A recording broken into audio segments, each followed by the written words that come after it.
Hey! You are listening to the Grumpy Guy BJJ Podcast.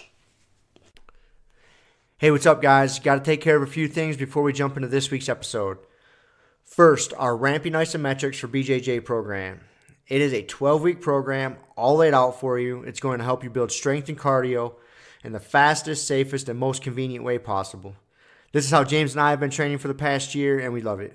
So we put this program together so you can just follow along, and we are certain you will see and feel the benefits that we do. It's only $15. Just go to grumpyguybjj.com, click the drop-down menu in the upper right-hand corner, and you'll find it. Next, R3. This is our K2 D3 supplement. It is a combination of those two vitamins, D3 and K2. These are two vitamins that James and I have been taking for a long time that really help us recover from hard training sessions. And for only $15 with free shipping, you get a whole month supply. I was going to pull up some studies explaining the benefits of D3 and K2, but I'm not going to insult your intelligence and pretend to be a fucking scientist. I take it. It helps me recover. That's it. So for $15, check it out. And last but certainly not least, we have partnered up with Jiu-Jitsu.com. They have a ton of awesome BJJ instructionals, and they have hooked us up with a discount code for our listeners. It's Grumpy10. So what you got to do is you go to Jiu-Jitsu.com, which is DIGITSU.com. Find the instructionals you want, throw them in a shopping cart. In the little discount code box, you type in Grumpy10, which is just GRUMPY and the number 10, 10. That's it, no spaces. Boom, you get 10% off. You're up and running. They got a nice app you can download on your phone. That way you can take your instructionals right to the gym with you, watch the technique, drill it.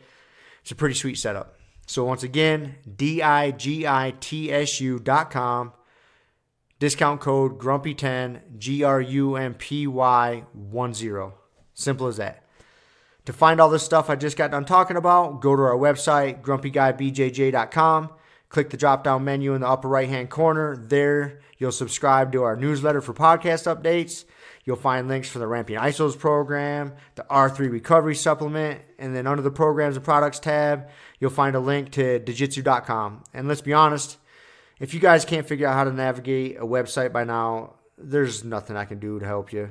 So quit fucking around, check it out, train hard, and let's get into this week's episode. Yeah. Okay. We're back again. Once again. We're not live. Well, we're live. We stopped saying that. I know. Pretty early on. Yeah, it only took us like 20 episodes. But at this point, I guess it's early on. We never did it. Well, when we first started recording, we used to record on like Thursday, and then I'd hurry up and get it out by Friday. That's right, yeah. When we first started doing it. Yeah, we were trying to do the quick turnaround. Then we realized we were straining producer Rob's skills. My skills and my time. We had to. So then we started doing a week delay. We got the time delay one, yeah. I will say we're probably unique in the podcasting world that way. That we record an episode, we talk about shit that happened, current events, and then we fucking wait a week. Maybe that's a problem. Maybe that's not why we're not hitting fucking JRE numbers here or something. I don't know. Maybe. I think it'd be. Could be more than one thing causing. Could be. Problem. Yeah. I figure it's a good chance to revisit shit. You'd be like, oh yeah, I remember that. But anyways, so sure. Yeah, here we are though. Friday afternoon, going in this evening. Yeah. Yeah. You guys training tonight? Yeah, I'm gonna see how my shin does. It's still. I'm so pissed. It's still pretty tender. Dude, yeah, it's probably one of the worst, stupidest injuries I've ever had. So, like, just to recap, because not everybody knows what happened to my shin. I was trying to get in my fucking attic in my garage, and the ladder starts getting away from me. It hit that angle where it starts to tip, and I thought it was like up in the little space, so like, and it slipped out, and then it starts coming away. And I got my car in the garage, and I'm like running across the garage, and my brain can't even process what's happening as it's happening. You know what I mean? Like, at any second, I can picture it, dude. I'm like, wait a minute, this is all gonna like come back around. Like, what's going on here? So I'm fucking, and I'm running across the garage trying to keep this ladder from, you know, crashing into my car and all sorts of shit. And end up like running into, it was the vent, the big fucking vent that comes out of the top of my heater in my garage. luckily, nothing happened to that. It was, a little mark on it, but it was tough enough. But my shin, on the other hand, because we come to this abrupt stop, and I'm running, and like just slam my shins into it at mock speed. And one of them ripped, got a little gash in it. It was. Did you get both shins or just like no? Just this one. Just this one, my lead one. Gotcha. And like, dude, it took me a second. I was sitting there like, I swear I must have sat there for 5 seconds, like trying to wrap my mind around what just happened.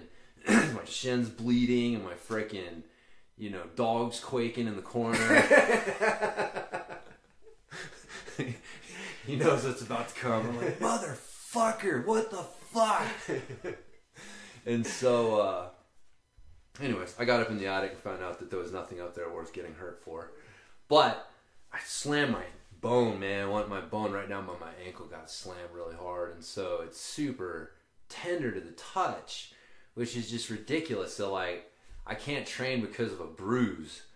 But dude, I've done that bad enough on your shin. Dude, you get that bone bruise. And it lasts a long time. You'll think it's getting better, then it just gets touched. And it's like, I've been putting the CBD on it, and it's been actually like, today it's feeling, I think I'll be alright, but I don't know, we'll see. If you see me giving up position really for some funny reason, just look and you'll probably see someone wrapping around my fucking ankle. I'm sure you're probably at the point to where you can get a couple rounds in until it gets whacked real good. And then once it gets whacked real good, someone does an Irish shin kicking move on me. That'll be about the end of your night. Yeah. You might be able to squeeze out another round or two. Yeah, we'll see. I've already been thinking, like, man, what can I put on it? Can I, like, tape a fucking rag around it or something? Nothing. Just give it a little cushioning. Maybe a little bit of cushioning. But it, I tried to train. What was that, Tuesday night? Yeah, I tried to train, and Lucas got me in quarter guard, and he wrapped his fucking thighs around my ankle and starts moving, and I tried to get out of there, and he transitioned to like a butterfly hook under my ankle, and I was like, dude, I tapped, I'm like, tap, tap, tap. It hurt so bad, man. And it's like that, it's just weird, man. There's like degrees of pain. Like, that's like this weird electric, like, your brain is shutting off. Like, I was like, I couldn't do fucking jujitsu. There was nothing I could do but just try to get the fuck away from there. So I was like, tap, tap. And, of course, usually when someone says tap in some weird position, like, something's happened. Right. And so, of course, Luke's like, oh, man, what happened? Oh, you all right? And I'm like, dude, it's my shin. Don't worry about it. But, I kind of felt bad. Like, I don't like doing that to people. Tapping in a weird spot because I know exactly how it is. It's weird. It's weird. It's unexpected. Yeah, and we've all had it happen where someone's like, dude, something just popped or something strained or whatever. Well, then, like, when you're on the other end of that and you're in a position to all of a sudden somebody says tap and no one's threatened anywhere, it takes a minute for your brain to, like, process it. Yeah. You're like, what? Did he just say tap? Yeah. Like, oh shit, it takes you a minute to, like, stop. You're like, and then you feel bad. You're like, oh fuck, was I doing something? It took me a second. Right. Because we're trained. That's what I mean. Like, we're trained to, like, man, you hear someone say tap or you hear that tap and it's like, wow, it's like your whole mindset changes. That is an interesting thing, though, dude. You're going from, like, I'm going to kill you, motherfucker, to, like, whoa, dude, whoa, okay. Like, even if you held on to, like, half a second too long, you're like, dude, I'm sorry, man, you all right? And so, yeah, that's why I hate doing that to people. So usually if if I'm hurt too much to roll, like something that might get hurt worse. Like my shin, that's the thing. I was like, dude, it's not going to get hurt worse. No, you're not. There's no... No. It wasn't like broken and it was going to get, worse or I was going to delay healing. It just was going to hurt really, really bad. But, so anyways, that was... Hopefully it'll be good. But yeah, dude, it's going on a week. Today's Friday. Take a while, man. It's going to take another week or a couple weeks. It's going to take probably a month before it's like... not sensitive at all. Maybe. I bet. Well, see, but you're forgetting that I'm a former mountain biker. Oh, that's right. And I really don't have all the nerve endings on my shins anymore. You've bashed your shins a lot. I have destroyed these things. That's right.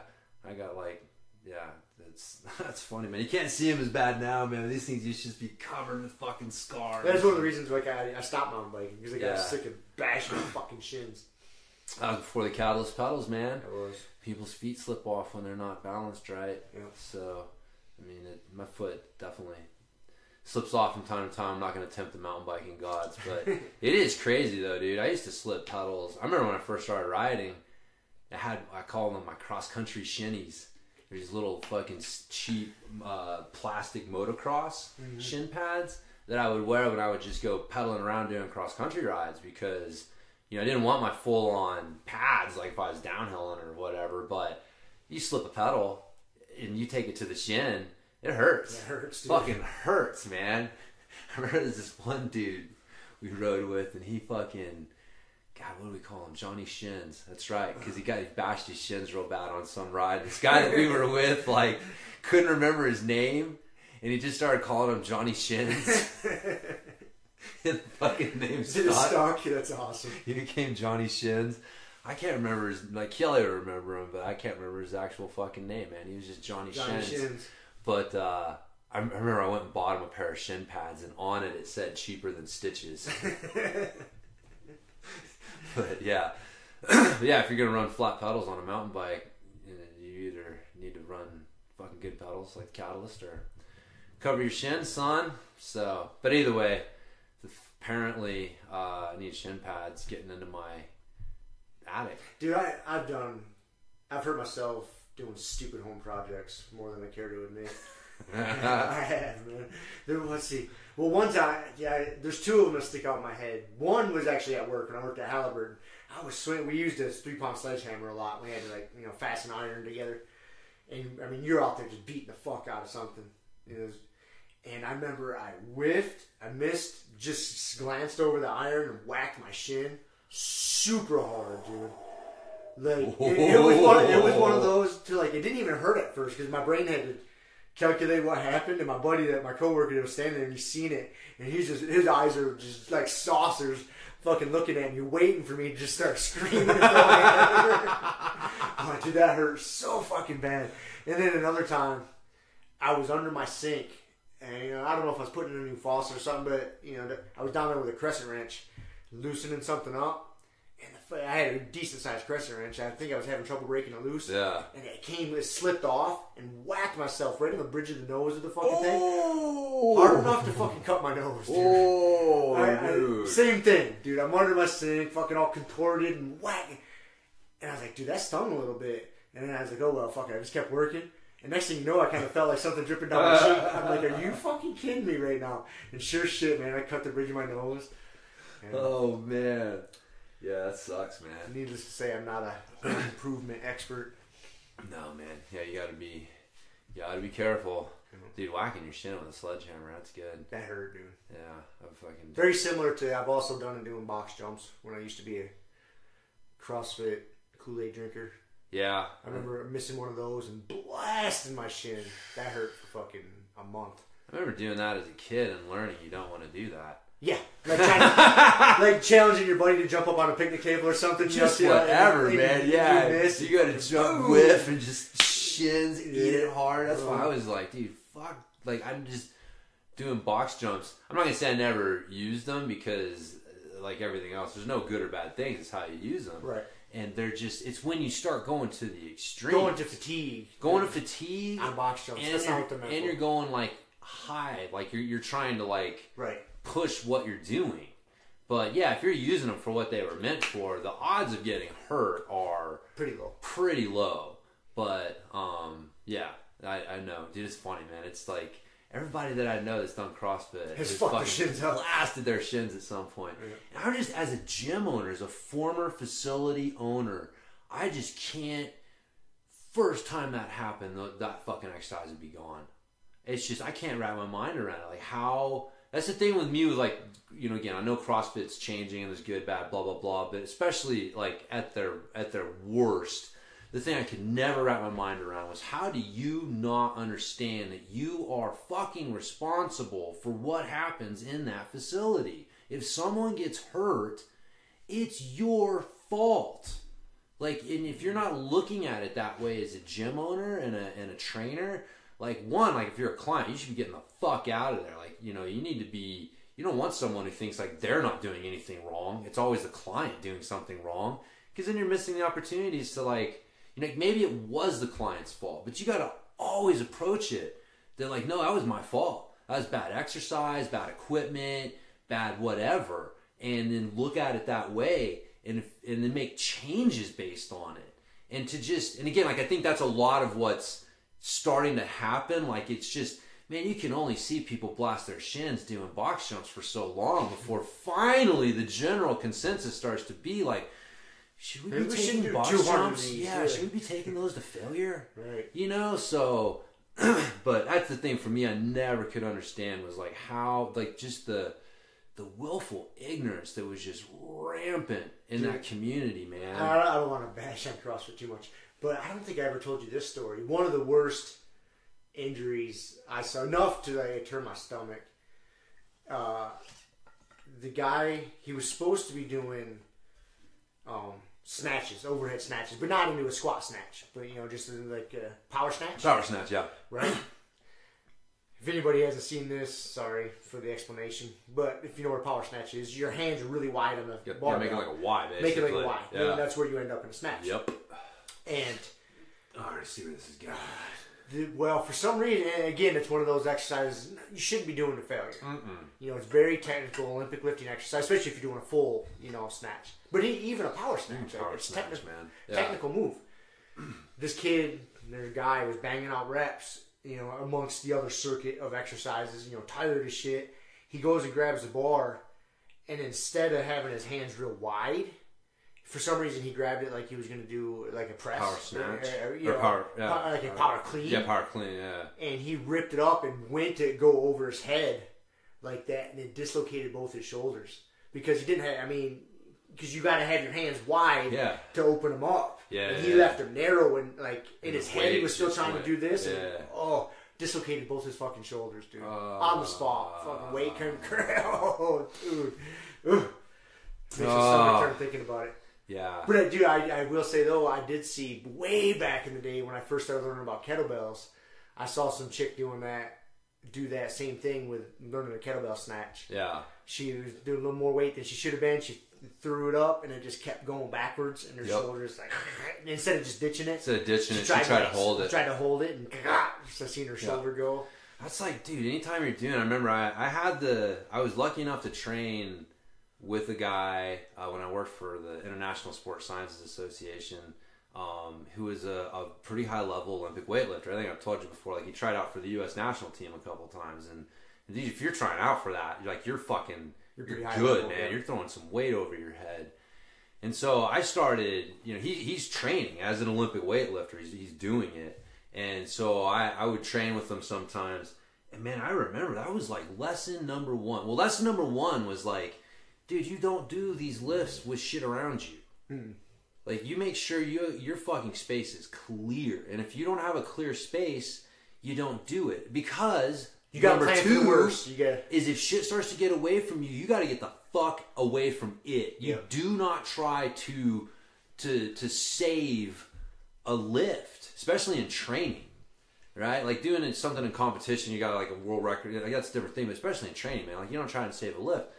But man, that's just it. It's like, this is a sport, right? And there's specific things you have to teach someone. It's like tapping out, right? Like if you take someone and have them start rolling, and you don't tell them first, like, hey man, when things start going wrong, this is how you get out of it. This is how you say uncle. This is how you say uncle. Yeah. Then you end up with, because even that guy there, like, no offense, but like as soon as he felt shit start to go wrong, he should have fucking let go and fucking ran forward. Right. Like, got the fuck out of Dodge, man. As soon as he felt anything going wrong, he should have let go and get the fuck out of it. But he didn't because, probably wasn't told that. And two, you just know, man, like, these things are not being done in a space where you feel safe just fucking letting weight fly to get out of there. So it's not a good combination. But even like doing snatches and stuff with a kettlebell, it's the same thing. Like if you're not teaching people these fundamental things and you just start having them do it, like, shit goes wrong. And so it's a sport, man. Olympic weightlifting is a sport, and using it as a way to train for another sport, again, there's some merit to it, but man, more flaws than there is. Oh man, a lot of flaws, dude. A lot of it's flaws. Just used incorrectly. Yeah, it looks good. They feel good. There's definitely a place for them, but man, it's not a magic thing. They're like kettlebell swings. You know what I mean? Everyone's just like, oh, kettlebell swings are fucking magical. Olympic weightlifting is magical. It's like you just do it and things get better. And it's like, kind of, but you can overdo it for sure. But yeah, that's just too bad. People shouldn't get hurt, man, training. Like that was always, when I had my facility and I was a trainer, it was like, that was drilled into me. I think I mentioned this before. It's like, what is the point of a training program? Injury prevention or performance enhancement? You have to pick one. Only one can be most important. Right, and so if you say performance enhancement, then that means that you're willing to risk injury in order to achieve that goal. Like, because it's second, injury prevention is second. You're willing to walk that line a little bit more to try to enhance your performance. If it's flipped, if injury prevention is your top goal, then you're more willing to, leave a little performance on the table to make sure you don't get injured. And the thing is like, especially if you're an athlete, man, not being injured is the number one goal. It's like this cliche they got in the NFL shows, like the number one ability is availability. You know what I mean? It is. It don't matter how much talent you have. It doesn't matter what abilities you have. If you're not available, it doesn't matter. And so if you're not available to train, if you're not available to do things that, those things, then it doesn't matter. Like it's the way that I heard it originally was like, if you're hurt, it doesn't, it doesn't matter how fit you are. If you're sitting on the couch at home, it doesn't matter how fit you are. It's like the day after you got hurt, like you may be the fittest you've ever been. Doesn't matter. You're sitting on the couch because you're hurt.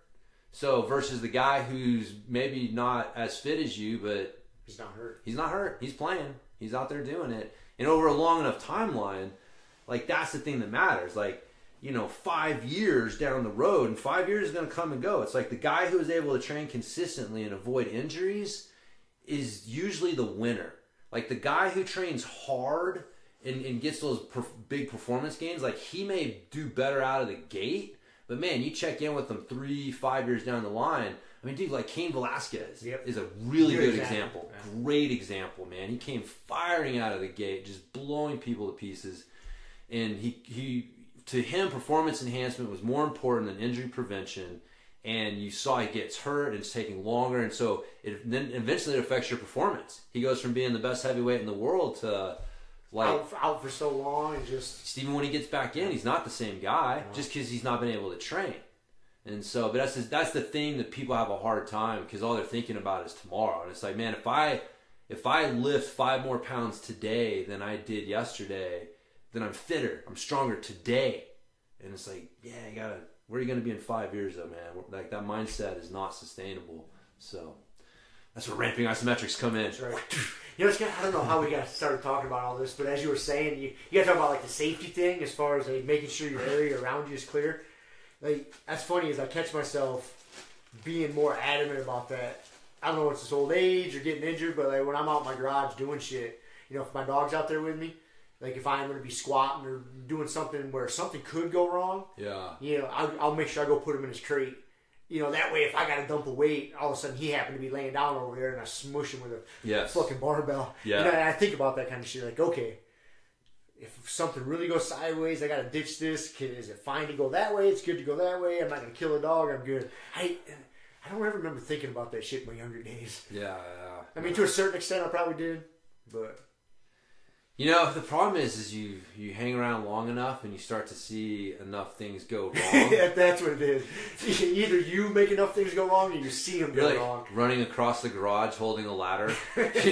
You're like, that didn't happen to me at 21. So it's hard for you to wrap your mind around the fact that like that plate may start to get away from me, and I want to make sure that my dog isn't sitting there if that happens. If I got to ditch this. Yeah, which it's ironic because Kiele, he wasn't in the way. I mean, really, the way that the ladder went down, like Z wouldn't have been in the way, but that it was part of it because like right before that, Kiele had actually told him like, Z, you gotta move, stay out of the way. So it's something like I think as you get older, you've seen more and whatever, but. You sure you're not splitting your attention? Because if you would just focus on completing the lift, you wouldn't have to worry about the fucking anything happening to your dog. And it's true. It's probably why So maybe I failed with the lift because I split my intention. Intention's been It wasn't on my vision board. Well, I did not update my vision board that morning. Okay. Well, anyways, so we're striking on some gold here for you some homework for you. Update your vision board. Update your vision board. And you can forego safety. Yeah, you can forego it. You can forego it and just make sure your intentions are set. If you're I mean, fuck safety. Okay, you do those two things. It's like when I come across people out on the trail and they don't have a helmet on, and you say, "Hey, buddy, don't you think you need a helmet?" And they say, "I don't plan on crashing." And it's like, okay, I see. You're not splitting your intention. Your intention is to not crash. So, which isn't an intention, by the way. It would be to like ride rad. But anyways, but yeah. So you don't want to split your intention by assuming you might crash and wearing a helmet. So yeah, it sounds like loser talk. It does, man. Loser thinks. Yeah, here's kids don't wear helmets. It's fucking loser talk. I'm kidding. Wear your helmet. Wear your helmet. I've had one save my life many times, and I've never planned on crashing. So it just happens. Anyways, so I got some shit to talk about, man. Fuck yeah. So we're talking about training. So I actually came across two really interesting studies. One, remember how we were talking about recovery breathing and the posture or the just recovery like posture? Being tall or just collapsing down. Apparently there's a study on it. That's what kind of got it sparked. I was doing a little digging around, and it looks like this girl who she, as her thesis in 2015, did a study similar, like really similar to this one, and found some preliminary results pointing in the direction of like, what they basically look at hands on head. Because again, like after a hard effort, a lot of times you're told you don't want to lean over with your hands on your knees. You want to stand up tall, and even a lot of times you're told like get your hands on your head, stand up tall. Right, open up your lungs. Get your hands on your head and stand up tall. I still do that to this day. Just it's habit. It's ingrained. It's ingrained. Ingrained, man. It was ingrained. I mean, you would get in trouble if you leaned over and put your hands on your knees, and it was like you had to train yourself to fucking stand up tall, put your hands on your head, and the rationale was that when you're leaned over, you're decreasing your lung capacity. You can't breathe as deep. So if you stand up tall, it's going to help open up your lungs. You're going to be able to, recover better. Basically, that's how I was sold on it. Isn't that how you were sold on it? It's going to help you recover better. Yep. And that's what we were told. And so, but she did the study looking at, specifically it was like a 4-minute interval with like 3 minutes rest. And so, and then they were looking at hands on head versus hands on knees and looking at how well their heart rate recovered during the recovery period, and then also what was the volume of CO2 that was expelled? Because again, you're trying to get rid of the buildup of CO2 in your blood. Your brain, the way that it works, it doesn't monitor oxygen levels; it monitors CO2 levels. And if CO2 levels get too high, well, that usually means that oxygen levels are low. So it's a reverse feedback loop. And so you're really trying to get rid of the carbon dioxide, because we've talked about this before. Like that's what signals your brain that you can't breathe, and starts to trigger panic breathing is when carbon dioxide levels start to get too high. And so if you're not clearing that carbon dioxide between hard efforts, then you're going into the next one already a little behind the 8 ball, and you get a few rounds in, and all of a sudden you've got these elevated levels of carbon dioxide, and you just can't perform as well. Your brain starts to literally shut down. It doesn't matter how tough you are. Your brain's like, no, metabolically, we're going to be fucked if we keep going this direction. I will literally shut down how hard you can work, and it's so that you can't. And so, anyways, all this shit's important for recovery, but they looked at it and found out that the hands on knees was significantly better for the heart rate recovery and the volume of CO2. When you say significant, do you remember any numbers? I think the average heart rate recovery for hands on head was 32, and the average heart rate recovery for people with hands on knees was 50 something. That's 20 beats per minute. That's fucking significant, man. Like that's the difference of being at 150 and being at 130. Yeah, it's a huge difference. Huge difference. I mean, and I've been talking about this, monitoring my heart rate while we roll. And again, I can tell you from experience, there is a huge difference in how I feel if I'm able, like my heart rate, if it's still at 150 going into a round versus 130. And so, and I saw, and I showed you the fucking data, like me standing up straight versus leaning over. It's significant how much my heart rate recovers between rounds. So I think I replied the same way last time, but it makes sense. It does. If you think about it, because we stand tall, and have good posture most of the time. Most of us do. So you don't think about all the muscles involved. But there's some effort to it. Yeah. You know what I mean? You're putting effort into it, especially you're putting your hands above your head. It's not a completely relaxed state. Your body's having to put some resources to doing that action. Yeah. So just completely just trying to basically go almost as limp as possible and just letting your body do its thing. Yeah. Yeah, that's got to be the difference, right? I think that's part of the leaned over position. I heard I was reading some comments on one of the posts, and somebody referred to it as gravity assisted breathing. Because when you lean over, you basically have gravity like pulling down. So like it's actually assisting with your breathing. Like that posture. How is gravity helping you? Because as you exhale, right? It's falling out of your mouth. Well, no, but as you exhale, and exhaling is CO2, right? And it's how deeply you can exhale that really determines how much CO2 you're getting rid of. It also, that like when meditation and breathing techniques centered on trying like heart rate recovery and stuff, a lot of them focus on exhaling. It's the exhale that you want to focus on, and the inhale is triggered from the exhale. Like if you exhale all the way, you will automatically trigger a good inhalation the other way. You don't even have to think about it. So it's really the exhale. And so when you're leaned over with your hands on your knees or your hands on the ground, then as you breathe out, like gravity's literally assisting with pushing the air out. Pushing on your lungs? Yeah, because you can see like... Yeah, so I'm trying to envision. So see like gravity, like I'm breathing, I'm here, and as I breathe in, right, this comes up, and now as I breathe out, right, like I'm my back as it's lowering towards the ground, right, like gravity's actually assisting with that motion. Again, this is just how I for some reason when they said that term like made sense. And you can feel that like when you're leaned over, it just feels like it's just it's easier to fucking breathe when you're leaned over like that than it is when you're standing up with your hands on your head. And if you think about it, it's almost kind of like duh. Because if you ever see anybody having breathing trouble, with zero training whatsoever, just someone having trouble breathing, the natural response is for them to like bend over, put their hands on their legs, or they kind of lean over and like grab something like a handrail. Yeah. But that's everybody kind of leans over. Yeah. Naturally. Yeah. Yeah. If you ever think about it, right? If you think about it, no one would ever. Someone had to tell somebody to stand up straight and put their hands on the head. That's not what you naturally do. It's not what you would naturally do. That's what I'm getting at. It's like, it's like it's built into you. It's built into you that this is the way to recover. You're gonna. If you need a chance of catching your breath, this is the best position to do it. Yeah. That's why people kind of lean over. Yep. Huh.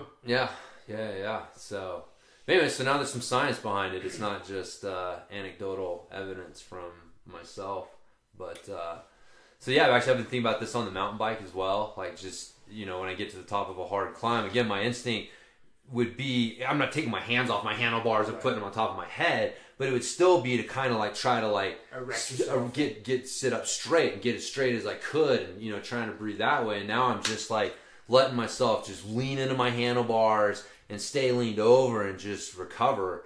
And so I haven't had as many rides that way as I have doing jiu-jitsu rounds to see exactly what kind of impact it makes. But so far it feels better, and it's just hilarious, dude. I think back to like, god damn, dude, I've literally thought I was gonna die a couple times, man.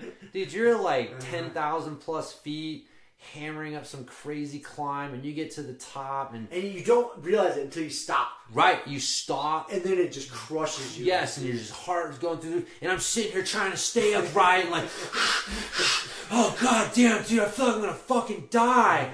My heart won't stop beating so fast. guy got to stand up straighter. Like, you know what I mean? And now I'm thinking back, and it's like, God damn it, dude. If I had just let myself hunch over, you know, and do what would have come naturally before I was trained the other way, like, you know, would it have been different? I don't know. I'm sure there's still those times I would have felt like I would have died. Right. But there's still, man, there's like some distinct times where I was like, fuck, man, I don't know if my heart is going to stop hammering this hard. and the whole time I'm just sitting there trying to sit upright and take deep breaths, man. Yeah. Yep. And thinking you're doing the right thing. Thinking I'm doing the right thing. God damn it. Reminds me of that, I'm listening to the interview with that chick, the Victorian era surgeon. Oh, yeah. Chick. That's good, isn't it? It is, but it is. It's full of stuff, man. It's like, what going on today, are we going to look back, and I say we as in, you know, not humans. We humans, going to look back in like 100, 200, 300 years and be like, that was ridiculous. They put fluoride in their water? You know what I mean? Like something we're going to find out. But like that's one of those things that we are finding out. Like there were generations of kids raised on this traditional wisdom of standing up, hands on your head to recover. And dude, we're gonna look back in like 50 years and be like, what the fuck was wrong with those people? Like, why were they doing that to people? It doesn't make any sense. Because we're monkeys. And it's like, man, you gotta put yourself in the minds of an early 21st century strength coach. It's all about kettlebells. So, anyways, that's going to be one, too. They're going to look back on and be like, what was our goddamn infatuation with kettlebells? It was Russian. Like, Jesus Christ. I know, I was thinking about that. Actually, I want to write an article, like the top 3 ways kettlebells have fucked up the fitness industry. That's going to ruffle some feathers. It will, man, but it is. It's like, people forget, like, it was a marketing thing. Because, I mean, we've talked about, like, how maddening it is that, like, a Turkish get-up, it's not a kettlebell exercise. But it's been marketed and presented to the point that, like, in the vast majority of people's minds, it's a kettlebell exercise. Even a swing, that's not a kettlebell exercise. You can do dumbbell swings, you can do Indian club swings, you can do mace swings. Like, that movement is the exercise. The tool is secondary to it. And so, like, by co-opting these exercises into their system and making people think that these are kettlebell exercises, they've actually retarded the use of these exercises and not allowed them to be used to their full potential, because people don't think of using other tools for them. It's like, no, you use kettlebells for that, right? And you use these other things like, well, if you don't have a kettlebell, you can use that. You know what I mean? Like, that's the attitude. So what about sandbag get-ups? Well, you know, if you don't have a kettlebell, I guess it's okay. You know, it's like, no, it's probably fucking better. I was thinking about it too. I'm in just my fucking side rant here, like, because I've been thinking a lot about like how much pushing and pulling are tied into rotation of the hand, right? And a lot of it started when I started working with the angles 90 and starting to really be able to feel like how much rotating, just how good it feels, and you can just, it feels so much different than your hand being in this weird fixed position.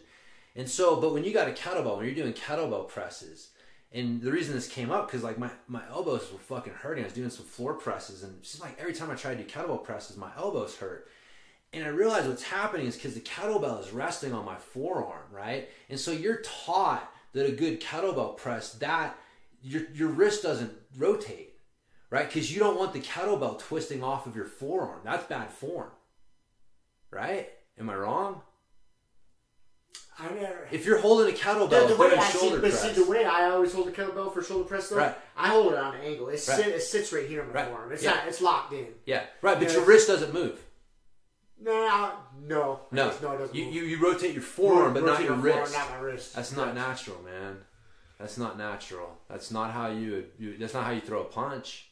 True. Right? It's not how you throw a baseball. That's not how you pull. You don't pull, like grab somebody's gi and pull it. You know what I mean? Like, so you're rotating your wrist, and rotating your wrist rotates the forearm. And so you're basically training your upper arm or lower arm to move in this really unnatural way because of how that weight is setting against your your wrist. Now you can hold a Indian club, and because it's not sitting on your wrist, doesn't lock it in. Yeah, because it feels bad. You don't want that fucking kettlebell grinding on your wrist bone, and so you don't twist your wrist.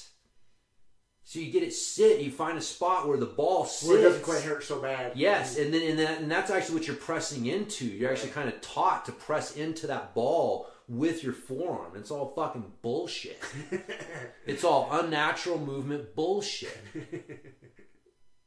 So I feel like you've been thinking about this kettlebell thing lately. Man, I was in the shower thinking about this fucking my forearm one. Because I was like, why does it hurt? Like, why can I grab dumbbells? Why can I do, I can do all these other pressing movements, but god damn it, kettlebells fucking still hurt. What is going on there? And I realize it's because the way they sit on my forearm, my wrist can't twist, my arm can't move naturally, and it's a very unnatural pressing movement for the body to do. So it fucks up your elbows apparently. I'm gonna blame my elbow shit on kettlebells now. It was mountain biking, but kettlebells is my new target. Sure. I gotta find somebody to blame it on. Probably genetics, fucking God. Shit, genetics. All of it. Anyways, so, there you go, kettlebells. Interesting. Yeah. I had some bro science. I'm all about, like, dumbbells. I'm thinking, like, dumbbells. Because, again, man, I told you, I've read the old-time strongman shit. They talk about dumbbells and ring weights, which are not kettlebells. But, like, dumbbells, you can do your presses and get that natural rotation just fine. So, I think I'm going to sell my fucking kettlebells and get my dumbbells back. I'm not ready to make that leap yet. I know you're not. I know. It's fine. But you will be. Probably not. Yeah, I'll keep hammering you. You can. I don't think I'll... Like, what do you use them for? Yeah. I mean, in all honesty, what do you use your kettlebells for? Presses. Okay, so but if I just convince you in any way... Deadlifts. It's the 70s. Yeah. I like doing your deadlifts with them. That's about the only thing I like doing. I mean, I haven't done swings since I got hurt, but I'll still do swings with them sometimes. I'm just saying, you can use dumbbells for all that. Clean presses, yeah. Dumbbells for all that. Yeah, but I gotta buy them. And I'd even argue that you'd be better off using dumbbells. And I got kettlebells already. So that's I know. God damn it, dude. We got fucking fooled. We thought we were, like, in on the secret. Actually, I don't see it like that. I'm okay. I was drinking the kettlebell Kool-Aid hard for a long time. You've converted me, a little bit away from them. I like the other stuff better. But I don't feel like I got hoodwinked. No, you don't think Duquesne and fucking... I think so a little bit, man. I think we got hoodwinked a little bit. I got a little hoodwinked. I've said it before, man. It's like it was a goddamn Russian weight of measurement. Okay? It was never designed to train people. It was never a tool where someone sat down and said, hey, we got to train people for a purpose, like wrestling or combat. So let's design a tool for this purpose. What would this tool look like? Oh, an Indian club and a mace. Right? It's a complete... The fucking kettlebell is like... Hey! Fucking Vasilev. Vasilev. I bet I can take that pood over there and get it over my head more than you. You know what I mean? Like, it's kind of what the fuck happened. It was these measurement things that they had that they started, like, lifting with.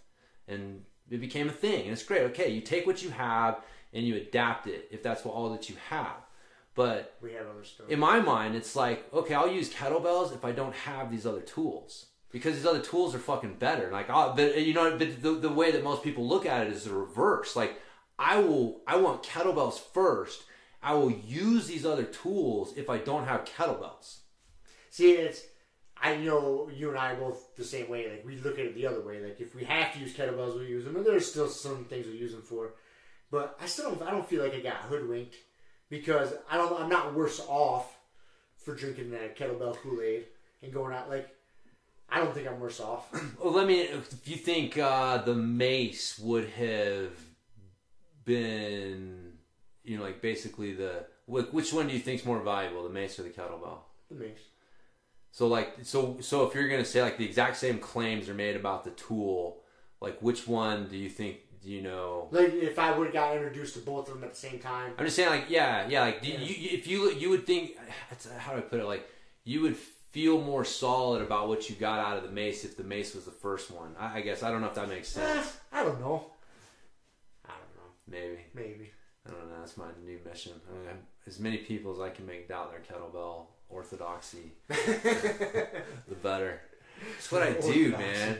It is. It's old fucking Mark Twain's quote. When you find yourself on the side of the majority, it may be time to sit back and check your position. It's like when your postman is working out with kettlebells, maybe things have gone too far. What do you got against having a fucking jacked postman working out with No, it's just a saying I heard one time, like when the real estate market, it was like when your postman is getting into real estate, you know it's time to get out of real estate. Like when everyone knows real estate's the hot thing, and so like you know what I mean. It's just I think it's nothing against postmen. I think it's derogatory against postmen, James. I think you just offended any fucking mailman we have listening to this podcast. Well, I'm a little triggered by it. I know you're a quasi mailman, dude. You're kind of in that category. I'm in the category. You are. I'm kind of wondering how I get lumped into these retarded muscle-bound postmen you got in your world running around. Well, no, it's more you tell me about some of your coworkers. So you're gonna tell me that if one of your coworkers comes up to you and says like, "Dude, I'm getting into real estate," you're gonna think real estate's still a good option? No. So there you go. I did. I remember that's when I lost my shit about the fucking keto diet when I heard like 3 extremely overweight people in the office talking about how they're all on the keto diet. Yep. And they were experts in it. Yeah. Which actually segues into my next study. Sweet. The next study looked at low carb diets and how they impacted anaerobic performance. And so, in a nutshell, it found that it significantly impacted it like in a negative way. So, like, what they did is I didn't look too deep at this one. I just looked at the abstract, but they were looking at a really low carb, like 9%, 10% somewhere in there, versus 60s, somewhere in that range diet, and then they were using like the Wingate test, which is like a cycling endurance. Like it's a pretty hard, like high intensity anaerobic. That's what it's designed to test, is like your anaerobic capacity. And so, and the thing with this one is it was done on trained individuals, so it wasn't just like college Joe students, Schmo. Joe Schmo, or people that have never trained before. So they found like experienced people. And they were testing. They said they were testing like their blood pH and stuff to kind of, make sure the low carb people really were, low carb and all that stuff. And but yeah, they found that in the parameters they tested, that low carb diet significantly impaired the your anaerobic performance. So, which on some level goes into the like, well, duh. category, but just again, there's science like starting to back this stuff up more than just it being like logical or anecdotal evidence. I'm glad there's studies now to straighten those fucking people out. Yeah. That the keto diet's not for everybody, and if you're participate in a sport where you got those metabolic, and you need anaerobic power. If you're doing jiu-jitsu, that's you. Like you're gonna need carbs and sugar, man. Yep. Fucking hate to tell you. Yep. There is exceptions to the rule. There is some people that can get fat adapted and probably do okay with it, but those people are few and fucking far between. Yeah. Very few and far between. Well, it's just you can't fuel anaerobic performance with fat. It's just you can't do it, and so, yeah, you need sugar, man, or not sugar. Well, you need carbs.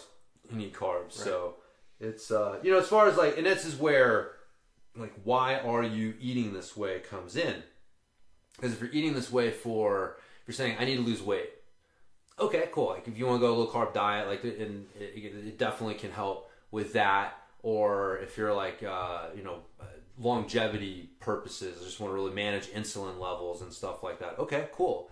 But if you're like, I'm doing it for jiu-jitsu because it's going to help my jiu-jitsu, it's like, no, it's not. Like, unless you need to lose weight, but it's not going to directly help your jiu-jitsu. So if you're trying to follow some low-carb diet and be training jiu-jitsu, and you somehow think this is helping your jiu-jitsu, the truth is it's not. It's not. Yeah, the science is confirming that, and so, yeah. So anyways. I would hope by now most people realize that, but... No. Maybe not. I don't think so. What do you... Because I was thinking about this, like, for me, I would recommend people start with something like the zone, like the 30-30-40, like 30% protein, 30% fat, 40% carbs, and then adjust. And then play with it. Play with it. Yep. Yeah. Yeah. I think that's a great place to start. Yeah. So when we're talking like low carb, again, like some people make, because that's 30% carbs is pretty low carb compared to 60%. Right. Right. 60%'s, I'd say that's like high. That seems pretty high. You know? And so, but man, some people, I'll guarantee you, I'm probably pushing that fucking 60%, 60+% carbohydrate. Some days. Yeah. Yeah. Because there's days I am when Kelly gives me a fresh loaf of sourdough bread. Yeah. But I burn it, man. Like, I got a super high metabolism. Like, I process carbs much more efficiently than a lot of people. I mean, that's like, at 43, that's pretty fucking evident. And it's definitely training and lifestyle and stuff like that, but I can get definitely way looser with my diet than a lot of people can. So, but that's just it. It's like, I start to feel, if I go too low carb, I don't feel good with it. So, and then that's something everybody has to find out for themselves. Yeah, you got to start somewhere, and then pay attention how you feel, and then start adjusting from. Yeah, I guess the zone would be 40% carbs, so it's still lower than 60, but it's not like half. It's not 30, so it's not as big. But so, anyways, yeah, I think that's if people want where to start, I think that's a good place to start. If you're trying to like, hey, I want to get into a diet, and I think a lot of your like paleo, because I was thinking the problem is a lot of these things start to get lumped under this umbrella, right? So when you say low carb, you know, people can throw out paleo diet, they can say ketogenic diet, they can Atkins diet, intermittent fasting kind of. And again, what's funny is it's like, well, you know, it's not really low carb. That's a eating schedule. Like you still have to have a strategy for what the fuck you're gonna eat when you're eating, right? Like that's not a diet. That's just a strategy or schedule strategy. So yeah, it's like, what does that mean exactly? And so that's, you know, ketogenic is really low, like 10% or so. But even like something like the zone diet, I'd say is still pretty low carb. I mean, you're like 40%. It's probably quite a bit lower than what most people are doing on a regular basis. Yeah. So, or you could just go carnivore diet and say fuck carbs. Could. Just be a meatitarian. I don't know. Studies on that aren't out yet, so. Or did they do some studies? I don't know. I've been hearing. It sounds like they're not quite as enamored with it as they were. Nutrition studies are so hard to do. You know, to lock someone in a lab for 6 months. Like blood work. Yeah. You know, when they're like the guy, I guess. Yeah, there's that Dr. Sean Baker. You know, he ended up doing his blood work, and it didn't look good when it came back. Yeah. I think he was really low testosterone, and there was some other blood markers in there that weren't ideal. Yeah. And his argument, if I remember right, it was just like, well, fuck it, I feel good, so who really cares what those markers say? If I remember right. It's hard to argue with that. Leprechauns. Whatever. You know, it's like, fuck, okay. Manifesting his own destiny. Yeah, man. It's okay. You feel good. You feel good, run with it. So, but, hey, man, placebo effect plays a role. There's a lot. It plays a big role. So, then you find out the guy has a closet and fucking eats ice cream every night. Shit. So, all right, and then I got one more. I got a bro science thing. I know you got. I got one too. Mine's pretty simple and easy. Yeah. It was interesting, but anyway, go ahead. So last week I brought up lesbians. Oh, that's right. Because Isle of Lesbo. Island of Lesbos. We were wondering like where did that name come from? Yes. How did lesbians co-opt? Because up until a certain point, the term lesbian referred to things that came from the island of Lesbos. And so what happened? Ready? Yes, I'm ready. So apparently there was a poet, a Greek poet, lady poet named Sappho, Sappho, and she was somehow in charge of some girls, you know, like helping raise them or teach them or something. And she wrote. She was a poet. And so I guess not a lot of her stuff exists, but what does exist talks a lot about like women's lives and stuff like that. But there's one poem, I think in particular, where she expresses her love for young girls. And so what happened was in the 1800s, they were trying to start science, medical science is starting to come around. You got Sigmund Freud and, starting to get the psychology and stuff. And so they were trying to categorize different mental things, right? And so up until this point, they did not have a term for a woman who loved a woman or a woman who liked women. There was no name for it. It was just, whatever. Aunt Sue, whatever you call it, right? and so there was this doctor who was writing something about this condition, as they called it, and in it he referred to this poem. I guess it's like a historical reference to this condition, and so he referred to this poet and referred to it as from Sappho the lesbian, because she's from Lesbos. No. And there you go. And then another guy takes it and he references the poem, but then and I guess in the original one was there was some references to lesbian from the island of Lesbos, and then the next time it gets referred to, it was just lesbian, and then it just kind of went from there. And so the medical establishment just started referring to... Just hijacked the term. In a way, yeah. I guess they also used to call them saphists or saphists or something. S-A-P... After her. Yeah. So there was a time when there were some interchangeable terms, but it was all basically Sappho the lesbian was the where this started. But yeah, up until the mid 1800s, man, anything, you had lesbian wine and lesbian music and lesbian whatever, and that's what it referred to. Everybody in the world said that refers to that. So if you think about it, it's really kind of, it's only been in the last 150 years that term has existed and referred to what it does. So damn, dropping knowledge on the Grumpy Guy listeners. Yeah, man, I thought it was kind of interesting. It is pretty interesting. I thought it was kind of interesting. So, because again, like I said, funny. I never looked that up. I remember looking up where the term faggot came from and learning that. But for some reason, I never researched where the term lesbian came from. No. Anyways, my bro science. It's not faggot? No, I didn't look that one up. I didn't. Anyways. So, apparently this happens to quite a few people. I'm curious if it happens to you. On a regular basis, when I'm falling asleep, I'll twitch. Violently. Like my arm, dude. There's times my arm, if it's bent, on my chest, I'm laying down, falling asleep, and it'll go straight out. My whole body will kind of twitch. I'll get these really violent muscle spasms, and I was because it's always happened to me ever since I can fucking remember. And I know I've learned over the years that if I work out really hard, I'm more prone to it that night when I go to bed. My muscles will fucking fire. And so that's just kind of what I always chalked it up to. Stored energy. Yeah, just stored energy or something, right? Well, that's not the case. So I looked it up. I was like, why the fuck does this happen? In essence, no one really knows. There's some theories. Because it's pretty common. There's a lot of people that say this happens to them, on different levels. There's actually a name for it. They call it... There was a longer name, which it's escaping me right now. But the shorter name was Hypnic Jerk.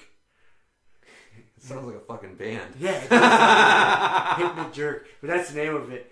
And, they've discovered, like I said, working out intensely can, induce it. Or maybe high amounts of caffeine, which that also is in my life. That can cause it. But there's also some theories that it's... in this, from an evolution standpoint, when we used to sleep up in the trees, it would keep you, right before you fell asleep, it would fucking jerk you awake, so you could maybe double check your position, make sure you weren't going to fucking fall out of the tree. Maybe the jerk, though, would knock you out of the tree, That could happen. But that was one of the theories. It's still in us from when we slept in the fucking tree. It's if you fell out of the tree from the jerk, you knew that you weren't were not in a good spot. It could be. And so, but if you jerked and didn't fall out, you could fall asleep. You're all right. You're in a good spot. And then it was eventually more monkeys were in good spots than not, but somehow the jerk persisted. Huh. It's interesting. That's one theory. Yeah. I have similar, but most of the time it's associated. I'll be starting to doze off and I'll have a fucking a dream. and I'll be like dreaming that something happens, and then I react, and I actually like fucking move and do it in real life. So I've had a few of those for sure, where you're just like something just jerks, and it's like, what the fuck was that, man? Like, what's going on here? But a lot of times I'm in this really weird, like, where I'm asleep. But I'm not quite asleep. Like, I'm still a little fucking conscious. You're like in a little dream state. Yeah. That in between state there. So I've definitely done that before too. That happens quite a bit when I'm going to sleep at night. And it usually, like, it'll happen to where I lay down and I knock out for about a half hour, 45 minutes. And I'll wake myself up like that, like reacting to something stupid. And I'm like, oh, just a dream. And then I fall asleep and I'm asleep, But these little hypnic jerks, man, I'll get that shit quite a bit. That's interesting. Yeah, it'll be aggressive sometimes. Huh. Yeah. I told you on a mountain bike more. Kelly would tell me I'd be like moving my fingers like I'm working my brakes on my bike. Nice. Yeah. She's like, you were dreaming about biking last night, huh? I was like, your fingers were going crazy. It's like, yeah, man. It's a good dream. That's awesome. So anyway, that was my bro science, random kind of bro science. But cool. Well, that's all my science and bro science. So, should we talk some jiu-jitsu? So yeah, we were looking for a subject, and we had one on deck we may still come back to, but then I came across an article, and I sent it to you, and you thought it'd be a good subject to talk about. But in a nutshell, John Danaher was being interviewed and said something to the effect of that to get really good at jiu-jitsu, you need to spend, he said 80 to 90% of your time rolling and training with people who are less skilled than you are. And that the idea of becoming better by always going with the hardest people in the room is a little bit of a misnomer. And that you'll become hard to submit, but you may not necessarily get like really good at jiu-jitsu, because eventually, again, I think this is where a lot of it comes down to like, well, what are people thinking about when they say that word? And his goal is to submit people. Like, in his mind, the ultimate goal of jiu-jitsu is to submit someone. And so, if you want to get really good at submitting people, you have to practice that a lot on people who aren't as skilled as you. So, anyways, they're just setting it up, man. I just kind of wanted to get your thoughts on it. I like the idea. I think it's interesting. I think putting like quantifying it with like 80 to 90% of your time. Yeah, it seems a bit excessive, in my opinion. But it's hard because I really think it boils down to periodization of your training. Is because there's going to be times to where you're ironing out some details on some new techniques you're trying to add to your game. You got to do them on people that aren't as good as you, because you're not going to be able to do them on people you're equal with. Yeah, there's people that are better than you because you're just fucking trying to survive. So, man, to me, doing that 80-90% of the time seems like a lot. But yeah, if you had 10 rolls, which is if we train for an hour and we got 5 minutes on, a minute off, you get 10 rounds in that time. So that's saying that at least 8 out of those 10 rounds, you'd be going with someone who is less skilled than you and working on your stuff. And 2 rounds, you'd be going with someone who's like your same level or higher kind of thing. And really, again, I think it really depends on where you're at. Like, are you training for a competition? Because he said that too in the article. Yeah. That changes as you get closer to competition. Like if you're coming up on a competition or a match, as you get closer in your quote unquote training camp, you're going to start rolling with tougher and tougher guys to simulate more game time speed. Yeah. But when you're developing the game, rolling with people less than you, it's kind of tough too to think about, because most people don't really have the luxury of that option. Right. You know what I mean? Like you go to a school his size, like Henzo's. You go to Henzo's and fucking in the middle 50 of the week, people in the 60 room. people on the goddamn mat. Yeah. You can do that. most gyms aren't like that. Yeah. I mean, big cities, some big gyms, yes, but most gyms around the country, you just got to train with who's on the fucking mat. Right. You can't really pick. You can pick that, maybe just like one or two people. And I've done that before, but to do that on a regular basis, it's really just not feasible. Yeah. You know, it's not. I think that like the specifics of it are, you know, again, we can debate that and the reality of it. I think the more interesting point is the idea of kind of, you know, challenging the idea that the way to get better is to always be going with the toughest guy in the room and getting your ass kicked. And that, you know, there's a time and a place for that. But like I said, I like the way that he put it because, man, that will make you hard to submit. Yeah. Like, you will definitely get good at surviving. And there's a skill, like, there's something to be said for that skill.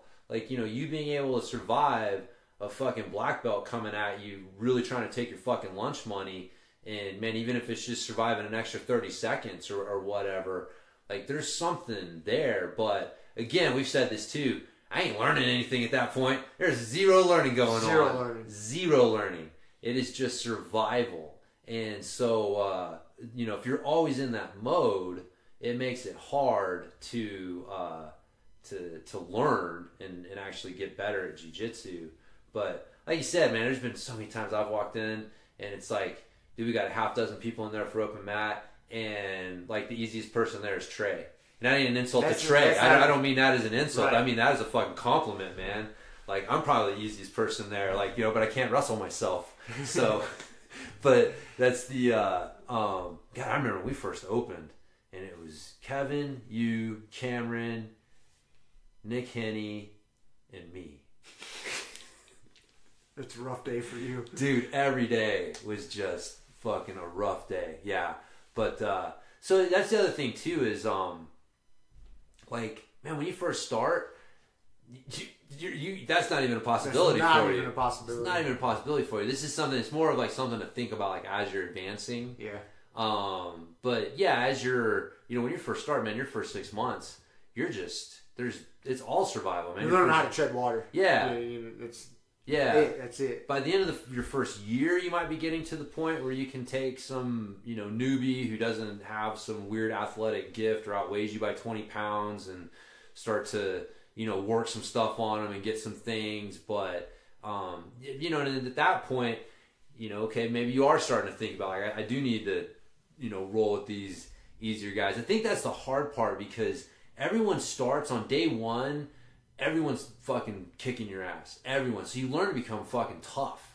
Like, you have to learn to become tough in jiu-jitsu. And then it's like, but at some point, if that mindset doesn't change, it can actually stunt your long-term growth. And I think that's I've seen that happen with guys. Yeah. You know, I've seen guys that don't get out of that shell, that just stay in defense mode. Because they've just been fucking whipping posts for everybody for so long. Yeah. It's just kind of ingrained into them. Yeah, man. And you get, you know, you keep going up and you keep, like, always looking for the toughest dude in the room. And you're just like, this is how I get better at jiu-jitsu. Because, man, for the first year plus, that is how you got better at jiu-jitsu, was just accepting whatever challenges came your way, learning to survive. And then, yeah, at some point, you do get to the point where, like, you can start working stuff on people who are less skilled than you. Like, I joke around, man. It's like, you know, you show up long enough, eventually you will know more than someone else. And so at that point, then you can start, you know, picking on those people a little bit. It's funny, I read something, Joe Rogan's got a quote like that too, about, like, the way to get really good at jiu-jitsu is to just strangle blue belts. Mm-hmm. It's like, you know, blue belts are, like, perfect because they know enough to react smart and present, you know, a challenge in the way that they have some good fundamental jiu-jitsu. You're not just dealing with, like, randomness. Like, what the fuck is this guy doing right here? Yeah. But there's still the point, though, that you can still impose your will on them a little bit and exploit some you know, knowledge gaps. But, you know, that's, I have to say, man, that is their my boy Oliver, my triangle dummy. Oscar. Sorry, not Oliver. That's another friend of ours. Oscar, that's right, man. Dude, my triangles have gotten fucking really good because of that guy. I feel like I owe him a present or something. Well, you know, it's funny. He's like, this article, he states, you know, makes a statement. 80-90% of the time, training people not as skilled as you. And he talks about periodization, you know, ramping up, going to competition. It's really the kind of the same shit we've been saying. Like, we don't have in a smaller gym. I mean, we're growing. We got a lot of awesome training partners, but you don't really have that luxury. But we've talked about a number of occasions is really, and that's what I do all the time, is every training partner we have, I know, you know, basically what they're good at and how I can use them to better myself.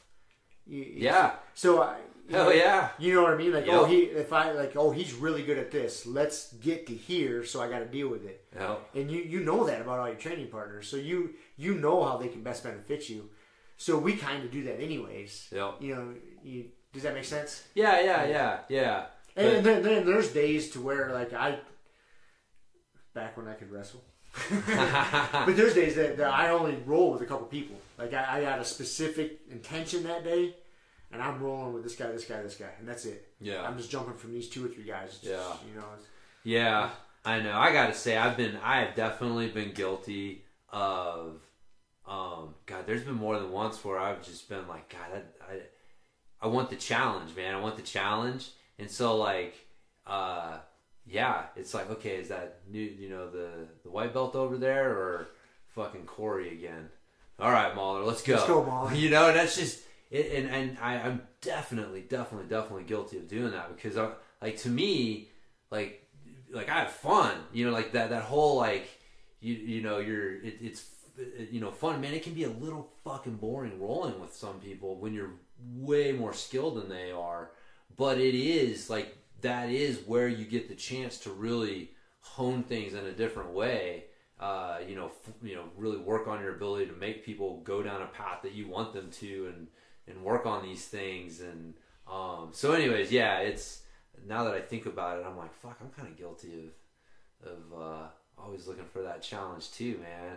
Because you want it. You want it, and it's fun. It's fun. And then you got like your training buddies are like, you get your little rivalry going with them, and it's like, I remember who got the best of who the last round, motherfucker, and so do you, you know, and who was the last one to tap the other one out. And not only do you develop little rivalries with your training buddies, but you get little rivalries within certain training, like certain positions. Right. Like, yes. And the last time in that position, he bested me. I don't know if he remembers it, but I fucking remember it. Oh, dude. Yeah, no, I know. Like, certain little positions. Tray on my back. Like, that's one of those where I'm like, dude, I'm not going to let this... I got to get this motherfucker off of here. Like, there's a rival within the rivalry. Yeah. And I know that's the way it is with me with leg locks with people. Like, people do not want to let me catch them in leg locks. Or if I get there, I know they're, like, with a higher belt, it's like they're trying to fucking see if they can get out of it. It's the challenge. So, rivalry within the rivalry. It is fun. And it's healthy shit, by the way. Yeah, you want to make sure that it's a healthy rivalry. We're not talking like, hurting each other. Or just like keeping score in a real way or something. You're not really keeping track. Yeah, it's just more of a, like, okay, motherfucker, I remember what you got me with last time. You know, fool me once, bitch.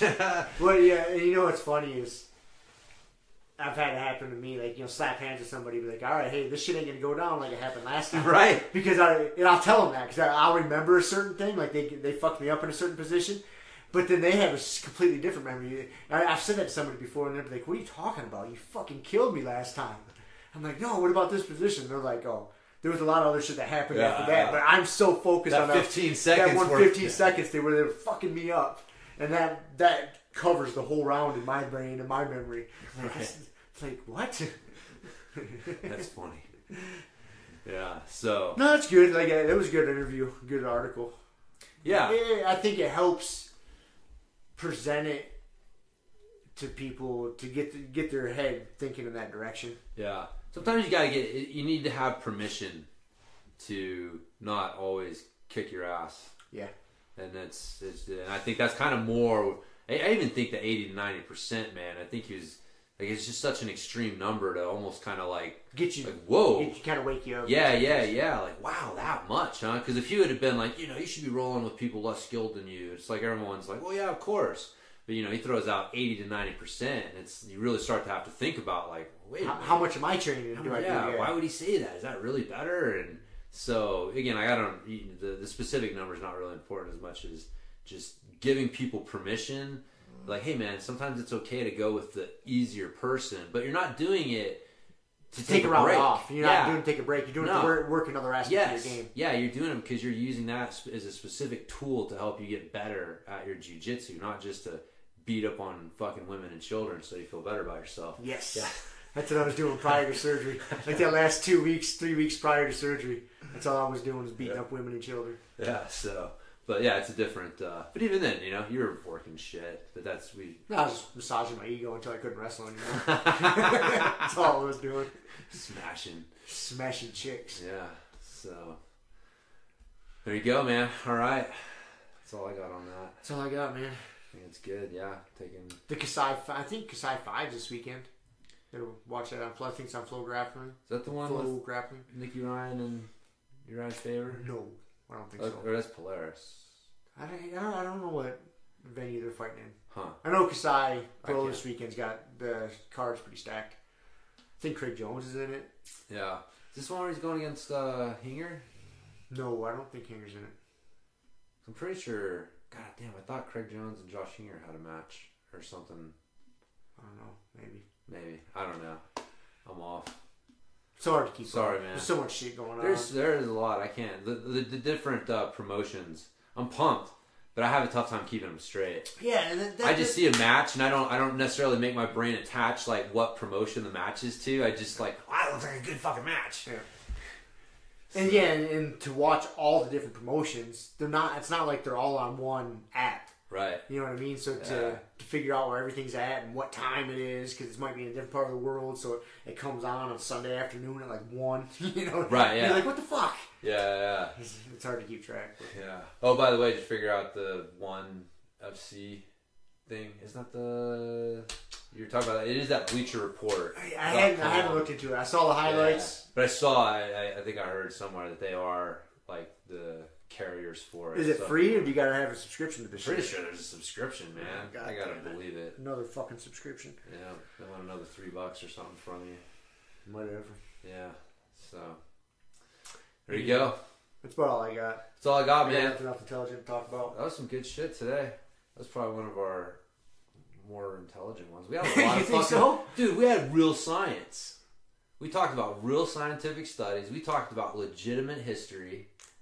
I mean, I would say like this was probably one of our better researched episodes. You think so? By far. Huh. Yeah. Is that only because you came up with the science and the research and it wasn't me? No. Had nothing to do with that. It's just the way the stars align. You looked some shit up. You found out about like hypnic jerks. See? That was legitimate research. So there was another study I looked up that was about this. Actually, it was a pretty legit nutrition / like weight loss study. They did it at University of Colorado. Uh-huh. I don't even got to get into all the details, but it was about fat people who lost the weight. They lost like 30-40 pounds, and they had, so that was the base group. Then the control group was some people that were just normal weight. Then there was an obese group, and it was actually a pretty involved study. They monitored their amount of activity and their amount of calories in, and they were kind of proving that activity trumped the calories somehow. I forget how they worded it, but the people that lost the weight and kept it off on average were walking like 12,000 steps a day, and the obese people were only getting like 6. Yeah. But it was a pretty good study. But sorry, I didn't want to bore everybody with it. No, I think that's interesting, man. Like honestly, because it is. But that's the dirty little secret: is you can't out-train a bad diet. It's like, and how important just little activity is, just steps. Yeah. Just parking a little further away. Just moving. Taking them, just moving. Yeah. I'm feeling so much better now that I can move. Now that I'm back to walking without crutches. Oh yeah, I'm sure. I got to get my average. My average steps dropped to like 8,000 a day. Whew. On my fucking Fitbit. That's so low. All your friends are disappointed. Oh wait, you don't I have any. unfriended everybody. But for my own purposes. I've been getting back up to like 15,000, 16,000 steps in a day though. It's kind of funny though. I can really, that's about my max. If I start hitting about 15 or 16, like my knee's pretty wore out. Yeah. But the next day I feel it. It's a lot of walking around. I mean, I know not for normal, but have you considered that maybe like all that walking may not be good for your knees? No. No? Because we're only designed to walk a certain amount of miles a day. Psh, bullshit. Whatever, man. Anyway, we'll leave it at that. So that'll be for next week. I don't have any research to back that statement We'll up. look that one up. So, all right. See you guys later. See ya. Thank you for listening to the Grumpy Guy BJJ Podcast. Thank you all for listening. You can find us on Podbean, Apple Podcasts, Spotify, and wherever else you listen to podcasts. Please make sure to subscribe and leave us a review. It really does help and will allow us to keep putting out episodes. If you have any questions, comments, or ideas, hit us up at grumpyguybjj@gmail.com. Also, go to our website, grumpyguybjj.com, and get signed up for podcast updates and get our free BJJ Improvement Starter Kit. That's it for now.